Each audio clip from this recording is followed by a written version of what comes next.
السلام علیکم ورحمت الله تعالی وبرکاته. ګرانو دوستانو، الله تعالی مو خوشحال لره، الله تعالی مو کامیاب لره، او چې په هر ځای کې وای رب العالمین مو د دواړو جهانو خوشحالیانې نصیب کا.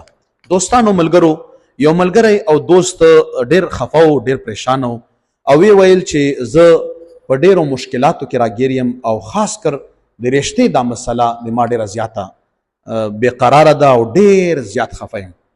د هغې ملګري دپاره چونکې دم درهم کیږي او نور هغې وي، خو یو چې کومه ما په هغې تجربه کړې ده او ډیر قوي او بهترین هغه دی دوستانو د سورت کوثر.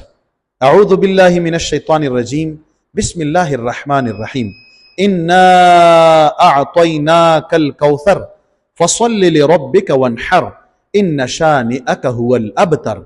دا سورت چې څوک وایي او مخکې او وروستو ته یولس وارې درود شریف وایي او په منځ کې 11 وارې دا ووایي، سهار د مانځه نه مخکې یا سهار منځو کې په مصلی باندې ناست وي او دی په دې ټیم کې تصور هم کوي د هغه چا چې چا سره د ده رشته کیږي، نو انشاءالله رب العالمین به کار برابروي. ډیره مجربه وظیفه ده، څو کسانو ته مو ورکړې وه، تجربه پې شوې ده، هغوی الله پاک کارونه برابر کړي دي. او قرآن عظیم الشان خو اسم د مشکل د حل کتاب دی. قرآن عظیم الشان خو اسم چې ته تلاوت کوي او په هغې کې غور او فکر کوي او بیا د الله پاک آیاتونه او سورتونه ته په نیت د دې وایي چې الله پاک ما نه پې عظیم شي او د ما کار هم پې برابر شي. دا ډیره لویه خبره ده. دوستانو کوشش کوئ چې دا وظایف در سره جاری ساتئ او وی ګورئ، انشاءالله الله پاک به کار برابروي او دا وظیفه به تاسو تر هغې پورې کوئ چې تر څو پورې چې تاسو مشکل نه وي حل شوی.